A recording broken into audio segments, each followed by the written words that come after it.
Il y a un dicton dans le catch qui dit qu'il ne faut jamais dire jamais, car qui sait ce que la semaine prochaine nous réserve. Après tout, cela pourrait être quelque chose que l'on n'aurait jamais imaginé possible. En effet, il y a eu des occasions dans l'histoire du catch où le temps s'est véritablement figé. Mais quels en sont les plus grands exemples? Eh bien, c'est exactement ce que nous allons découvrir aujourd'hui en commençant par l'exemple le plus récent, le heel turn de John Cena. Oui, pendant des années, voire des décennies, les fans ont réclamé que John Cena passe du côté obscur, notamment dans les années 2000 lorsque sa popularité auprès du public masculin adulte était au plus bas. Mais malgré toutes ces supplications, Big Matt John est toujours resté inébranlable et a refusé de le faire. La raison principale était qu'il y avait trop d'enfants qui le voyaient comme un super-héros et il ne voulait pas les décevoir. Bien sûr, il y a eu un moment en 2011 où il a failli changer de camp pour entamer une rivalité avec le Rock. Mais au final, ce plan a été abandonné et nous nous sommes retrouvés avec une situation où il semblait destiné à rester un babyface pour le reste de sa carrière, jusqu'à ce qu'il ne le soit plus. Car c'est lors de l'Elimination Chamber le 1er mars 2025 que John Cena nous a tous choqués en devenant un heel pour la première fois depuis son époque du Doctor of Thuganomics. Comment cela s'est-il déroulé? Eh bien, dans les semaines précédant le show, le Rock était revenu à la WWE avec l'intention de réclamer l'âme de Cody Rhodes. Mais lorsque l'American Nightmare a finalement refusé, le Great One a dû se rabattre sur ce qui semblait être son plan de secours.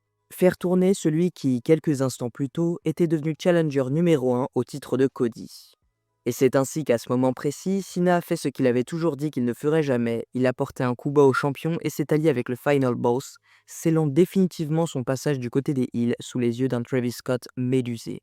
Que se passera-t-il ensuite? Eh bien, cela reste à voir. Il se pourrait que John batte Cody à WrestleMania et entame un règne en tant que champion heel, ou bien cela pourrait être une situation temporaire, la WWE souhaitant peut-être qu'il redevienne babyface pour le reste de sa tournée d'adieu. Nous devrons simplement attendre et voir comment tout cela évolue. Et ce n'est pas le seul moment choc qui a lieu à la WWE sous l'ère de Paul Levesque. Non, un événement tout aussi incroyable s'est produit lors des Survivor Series 2023 lorsque CM Punk a fait son retour au sein de la fédération. Bien sûr, si on parle de temps qui fige, alors on peut remonter encore plus loin avec cette entrée. En effet, c'est en 2021, après 8 ans d'absence du monde du catch, que CM Punk a fait son retour sur le ring, mais cette fois du côté d'All Elite Wrestling. Néanmoins, lorsque cette relation s'est effondrée à l'été 2023, une question s'est immédiatement posée. Est-ce que ce serait le moment où Phil Brooks retournerait à la WWE? Bien sûr, cela semblait impensable encore un an auparavant, compte tenu de toutes les choses négatives que Punk avait dites sur la compagnie au fil des ans. Mais maintenant qu'il avait retrouvé le virus du catch et qu'il n'avait nulle part ailleurs où aller, cette possibilité est soudainement devenue envisageable, pour la première fois depuis bien longtemps. Et cela en soi était déjà un véritable choc, car son départ initial de la WWE avait été si amer qu'il semblait que la terre avait été brûlée derrière lui de manière irréversible. Mais comme dit l'expression Never say never. Et cela s'est avéré vrai une fois de plus, car alors que les Survivor Series du 25 novembre 2023 touchaient à leur fin, Cult of Personality a résonné dans l'arène, annonçant à la foule de Chicago que leur héros venait de réaliser l'impensable, il était de retour à la WWE. Et ensuite? Eh bien, il s'est lancé dans d'excellentes rivalités contre Seth Rollins et Drew McIntyre. Et à ce stade, il semble bien parti pour rester à long terme à la WWE, son intention semblant même être de prendre un jour les rênes de NXT des mains de Shawn Michaels. Voilà quelque chose que personne n'aurait pu prédire en 2022. Mais le monde du catch est un endroit étrange, qui ne cesse de nous surprendre avec ce qu'il peut créer ensuite. Des moments que personne n'aurait pu voir venir, même en 1 million d'années. D'ailleurs, qui aurait pu prédire des années avant cela ce qui s'est produit en 1991, lorsque les deux plus grandes ligues de l'époque, la WWF et la WCW, sont entrées en collision avec Ric Flair rejoignant la WWF, et ça avec le Big Gold Belt toujours autour de sa taille. À l'époque, la WCW était la deuxième plus grande compagnie de catch en Amérique du Nord, tandis que la WWF avait sa propre mégastar en Hulk Hogan. La WCW possédait elle aussi un prétendant au titre de meilleur catcheur du monde, Ric Flair. Et les fans ont longtemps fantasmé sur une collaboration entre les deux compagnies et un affrontement entre ces deux figures emblématiques. Mais personne n'aurait pu imaginer que cela arriverait dès 1991, et encore moins dans des circonstances aussi folles. Car après un différend avec le booker de la WCW Jim Herd, Flair a quitté la compagnie et signé un contrat avec Vince McMahon. Mais ce qui a réellement surpris tout le monde, c'est qu'il est arrivé à la WWF avec la Big Gold Belt en sa possession. Comment était-ce possible? Ce serait comme si Jon Moxley retournait aujourd'hui à la WWE avec le titre de l'AEW sur l'épaule. Eh bien, la raison était simple. À l'époque, lorsqu'un catcheur remportait un titre mondial, il devait verser une caution pour garantir qu'il honorait ses engagements et accepterait de perdre le titre lorsque la compagnie le lui demanderait. Or, Jim Herd a refusé de rembourser la caution de Flair, ce qui a poussé ce dernier à considérer la ceinture comme sa propriété personnelle. Il était donc libre de l'emmener où bon lui semblait, y compris à la WWF. C'est ainsi que Bobby Heenan est apparu à la télévision de la WWF plus tard cette année-là, brandissant le titre de la WCW en attendant l'arrivée du véritable World Champion. À ce moment-là, tout le monde s'attendait à une confrontation historique entre Flair et Hogan, un match d'unification de titres pour déterminer qui était le meilleur. Sauf que, malheureusement, ce match n'a jamais eu lieu à la télévision de la WWF. Mais cela n'enlève rien au choc qu'a provoqué l'apparition du Nature Boy à la télévision, ceinture en main, déclarant que c'était la vraie ceinture d'or à posséder, et que le titre suprême de la WWF n'était qu'un lot de consolation en comparaison. D'une certaine manière, on pourrait considérer cela comme un précurseur des Monday Night Wars, une première salve tirée d'une fédération vers l'autre. Mais comme nous le savons tous aujourd'hui, ces guerres ont pris fin en 2001. Lorsque l'impensable est devenu réalité, la WWF a racheté la WCW. Remontons au tournant du millénaire. À cette époque, la WWF et la WCW sont en pleine guerre, chacun cherchant à dominer l'autre dans une bataille acharnée pour la suprématie du catch en Amérique du Nord. Ce conflit intense donne lieu à une télévision captivante, en particulier le lundi soir lorsque les deux promotions diffusent leurs émissions phares en simultané. Raw pour la WWF et Nitro pour la WCW. Par moments, la WCW prend l'avantage en termes d'audience, notamment entre 1996 et 1997. À d'autres moments, c'est la WWF qui reprend le dessus, comme entre 1998 et 1999. Mais à l'approche des années 2000, la WCW entre dans une spirale descendante dont elle ne pourra jamais se relever. Son effondrement devient alors inévitable, et c'est donc sans grande surprise qu'elle met la clé sous la porte au début de l'année 2001. Ce qui est une surprise en revanche, c'est l'identité de l'acheteur. Pendant un moment, les rumeurs suggèrent qu'Eric Bischoff tente de racheter la WCW pour la reconstruire de zéro. Une rumeur qui sera confirmée par Bischoff qui affirme avoir été sur le marché pour une durée de moins de 24 heures, car au final, ce n'est pas lui qui met la main sur la compagnie.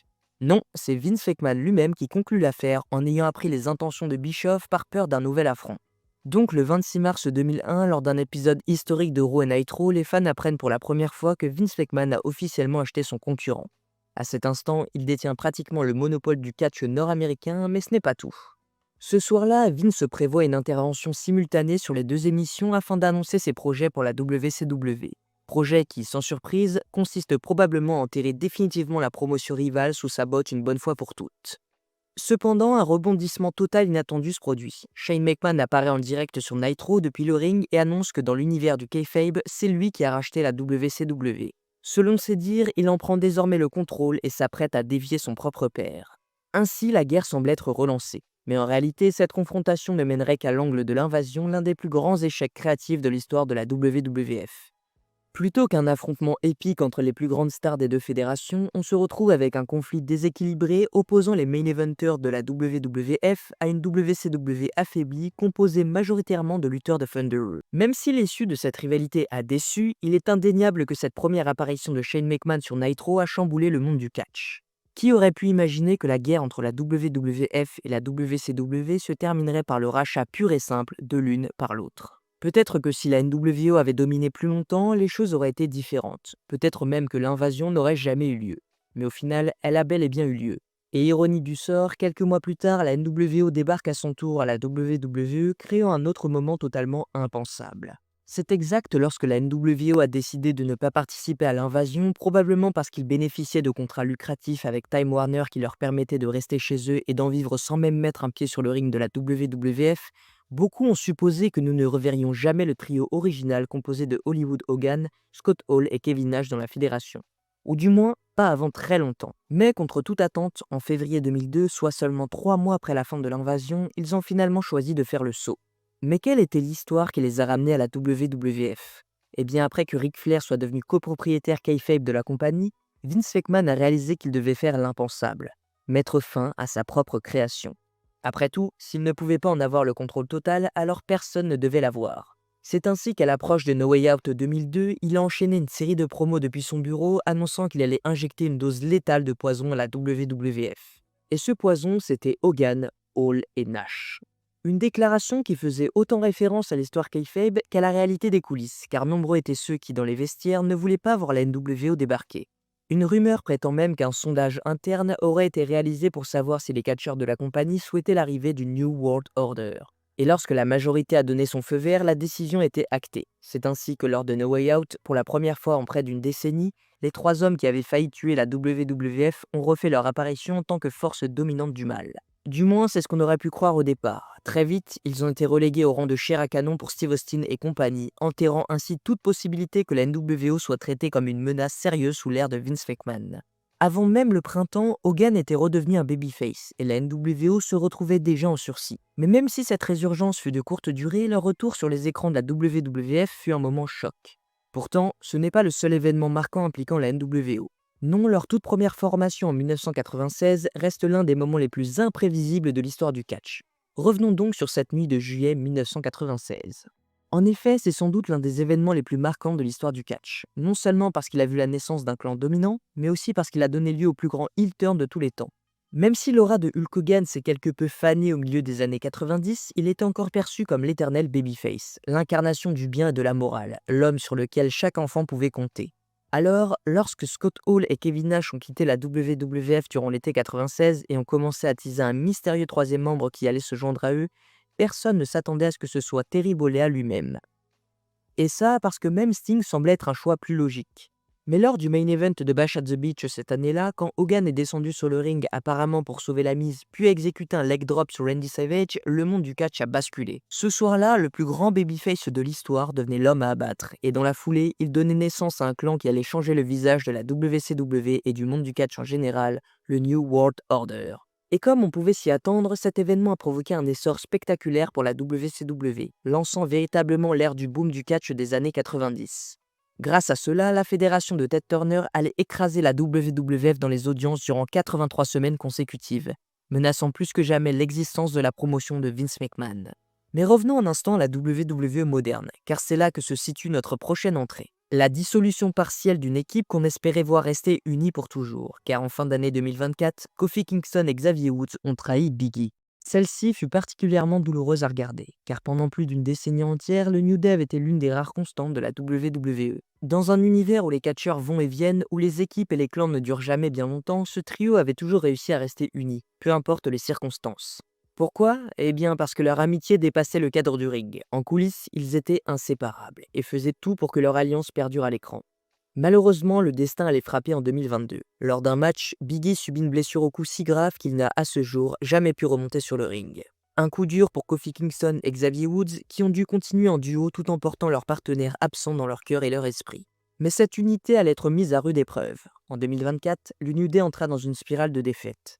Une série noire si brutale qu'elle poussa Kofi et Xavier à envisager pour la première fois de se séparer définitivement. Devant son écran, Big E comprit qu'il devait agir. Il ne pouvait pas laisser ses frères d'armes s'éloigner l'un de l'autre et encore moins voir le New Day disparaître. C'est ainsi qu'il prit une décision radicale, faire son grand retour à la WWE, à l'occasion de la célébration du 10e anniversaire de leur formation. Son objectif, recoller les morceaux. Et sur ce point, il réussit, mais à quel prix? Persuadés que leur ancien leader les avait abandonnés au pire moment, Kofi Kingston et Xavier Woods retournèrent leur colère contre lui. Dans un geste aussi inattendu que déchirant, ils lui firent porter la responsabilité de leur chute et l'exclurent purement et simplement du groupe. Un moment que personne ne voulait voir arriver, une scène qui marqua la fin de l'un des clans les plus longtemps établis et les plus aimés de l'histoire de la WWE, ou du moins la fin du New Day tel que les fans l'avaient connu. Car depuis, Kingston et Woods, désormais heel, ont continué à servir à Raw, semant le chaos et rendant la vie infernale à leurs adversaires. Reverra-t-on un jour une réunion du New Day en tant que babyface? Tout dépendra d'une seule chose, Big E pourra-t-il un jour être autorisé à catcher à nouveau? Mais en attendant, revenons sur un autre moment choc de l'histoire du catch, un moment totalement imprévisible qui a secoué le monde en 2014, l'arrivée de Sting à la WWE. S'il y a bien un moment où le monde s'est figé, c'est celui-là, car pendant des années, Steve Borden alias Sting fut le dernier grand nom de la WCW à refuser de rejoindre la WWE après la fermeture de l'entreprise en 2001. Alors que des stars comme Booker T, Goldberg, Scott Steiner, Ric Flair et même la NWO avaient tous fini par franchir le pas, lui ne l'avait jamais fait. Mais où était-il allé alors? Eh bien, plutôt que de suivre le mouvement, il a choisi de rejoindre la TNA, une fédération en plein essor à l'époque. Et ce choix s'est avéré être une bénédiction pour lui, car il a pu y vivre une seconde carrière de haut niveau, affrontant une nouvelle génération de talents tels que AJ Styles, Samoa Joe et même Kurt Angle pour n'en citer que quelques-uns. Mais au milieu des années 2010, la TNA a commencé à décliner, et il devenait de plus en plus difficile de retenir un catcheur du calibre de Sting. Vraiment, s'il y avait un jour où il devait faire le grand saut vers la WWE, c'était maintenant ou jamais, et apparemment, il l'a compris. Car en novembre 2014, lors des Survivor Series, la légende a choqué le monde en débarquant à la WWE pour aider Dolph Ziggler à remporter le match à élimination en 5 contre 5. Bon, choqué est peut-être un peu fort, car certains signes laissaient présager son arrivée, notamment sa présence dans le jeu WWE 2K de cette année-là. Mais même avec ces indices, voir Sting enfin fouler un ring de la WWE après tant d'années d'attente restait un moment inimaginable. Il était l'ultime proie, insaisissable, celui que les fans avaient fini par croire impossible à convaincre. Mais comment s'est déroulé son passage à la WWE? Malheureusement, il s'est terminé sur une blessure. Après avoir perdu contre Triple H à WrestleMania 31, Sting a affronté Seth Rollins, dans un match où il a subi une grave blessure au cou, mettant presque un terme définitif à sa carrière. Et il n'a pas été le seul à vivre une arrivée difficile à la WWE. Le même sort a touché Goldberg en 2003, ce qui a rendu son second retour en 2016 encore plus inattendu. En effet, après l'échec de sa première période à la WWE, Bill Goldberg semblait bien parti pour ne jamais revenir. Lors de cette période, il avait subi plusieurs défaites contre Triple H, avait été victime d'un gag avec Goldust dans une séquence en coulisses, et son célèbre match contre Brock Lesnar à WrestleMania 20 avait été largement critiqué. En conséquence, très peu de gens, voire personne, ne pensaient qu'il pourrait un jour revenir à la WWE. La situation était encore pire dans les années suivantes où Goldberg, originaire de Tulsa, avait peu de choses positives à dire sur son expérience avec Vince McMahon. Mais comme on le sait, rien n'est jamais définitif en catch, et les choses peuvent évoluer surtout lorsque l'argent est en jeu. Le temps peut aussi guérir bien des blessures, et c'est exactement ce qu'il semble avoir fait pour Goldberg. Car au milieu des années 2010, il est revenu en négociation avec la WWE. Bien que cela n'ait pas commencé par une discussion sur un retour sur le ring, à l'instar du Sting, les premiers échanges concernaient une apparition dans le jeu vidéo WWE 2K. Une fois l'accord signé, la porte s'est ouverte pour de nouvelles discussions, et c'est ainsi qu'en novembre 2016, Goldberg est revenu dans un ring à la WWE. Mais pourquoi ce retour? Eh bien, pour redresser le tort qu'il avait subi lors de son match contre Brock Lesnar des années plus tôt. Et il a bien corrigé ce tort, car l'ancien champion du monde de la WCW a choqué le monde en écrasant Brock Lesnar en seulement 86 secondes. Que s'est-il passé ensuite? Goldberg a eu un autre grand match contre Brock Lesnar à WrestleMania 33 quelques mois plus tard, et par la suite, il a continué à réapparaître de façon occasionnelle à la WWE, désormais en tant que vétéran. Et ça, jusqu'à son dernier match qui aura lieu durant l'été 2025. Mais ce n'est pas tout. Il y a eu un autre retour à la WWE après plusieurs années d'absence, et celui-ci était peut-être encore plus surprenant que celui de Goldberg. De qui parlons-nous cette fois-ci? Eh bien, qui d'autre que Sable. À l'époque de l'Attitude Era, la plus grande star féminine de la WWF était Sable. Cette position de force la conduisit à estimer qu'elle méritait de gagner beaucoup plus d'argent que ce qu'on lui offrait. C'est ainsi qu'elle commença à demander une augmentation salariale. Toutefois, Vince McMahon ne souhaitait pas accéder à cette demande. En réalité, il préférait ne pas l'avoir du tout si cela impliquait de lui accorder plus d'argent. C'est là que les choses se sont détériorées entre les deux parties. Sable a quitté la WWF en 1999 et peu après, elle a déposé une plainte contre la société. Les relations étaient devenues particulièrement amères, et cela semblait mettre fin à toute possibilité de réconciliation pendant un long moment. Du moins, c'est ce qu'on croyait, car en 2003, dans un mouvement qui a choqué beaucoup de gens, Sable est revenu à la WWE, cette fois pour jouer le rôle de la nouvelle petite amie à l'écran de Vince McMahon. Et comme vous pouvez l'imaginer, cette relation à l'écran n'était pas destinée à durer longtemps. Les tensions entre les deux parties étaient toujours présentes, et Sable a quitté la WWE de nouveau en 2004, cette fois de manière définitive. Car à ce jour, elle n'est pas revenue à la WWE. Mais qui sait, si les circonstances sont réunies, tout peut arriver dans le monde du catch. Et concernant notre prochain entrant, rien n'aurait pu prédire qu'après plus de 4 ans en tant que top babyface et porteur de l'Attitude Era, Stone Cold Steve Austin aurait effectué un heel turn en 2001 à WrestleMania 17 pour s'aligner aux côtés de Vince McMahon. En effet, le heel turn de Steve Austin à WrestleMania 17 est l'un des moments les plus choquants et controversés de l'histoire de la WWE. À l'époque, Austin était l'un des babyface les plus populaires de l'histoire de la fédération, une véritable icône incarnant l'esprit rebelle et anti-autoritaire.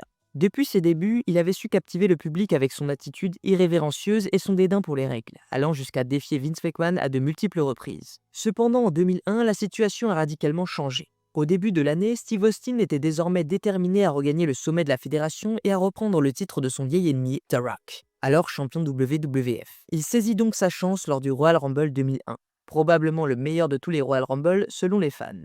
Ce soir-là, Austin a donné aux fans ce qu'il voulait lorsqu'il a remporté pour la 3e fois ce match éponyme, un record qui l'emmènera tout droit vers le main event de WrestleMania 17 contre le futur Final Boss. Ce fut le match que tout le monde attendait, Austin contre le Rock. WrestleMania 17 a été décrit comme le sommet de l'Attitude Era, le moment où tout ce qui était grand dans le monde de la lutte s'est réuni pour offrir un show de catch parfait. Et c'est probablement vrai, mais cela n'aurait pas été le cas si le coup de théâtre ultime entre les deux des plus grandes icônes de la lutte n'avait pas eu lieu. Ce fut une confrontation pour savoir qui était réellement le meilleur. Cette nuit-là, le 1er avril 2001, devant une foule enragée au Texas, Steve Austin a été traité comme une véritable figure mythique lorsqu'il est apparu pour le match. Évidemment, sans véritable surprise, ce fut un match classique 5 étoiles. Mais ce qui le rend vraiment mémorable, c'est la manière très controversée dont Stone Cold Steve Austin a fait l'impensable. Il a fait équipe avec son vieil ennemi Vince McMahon. La raison de ce heel turn était qu'Austin sentait que son personnage avait atteint son apogée en tant que babyface et qu'il avait besoin de changer les choses.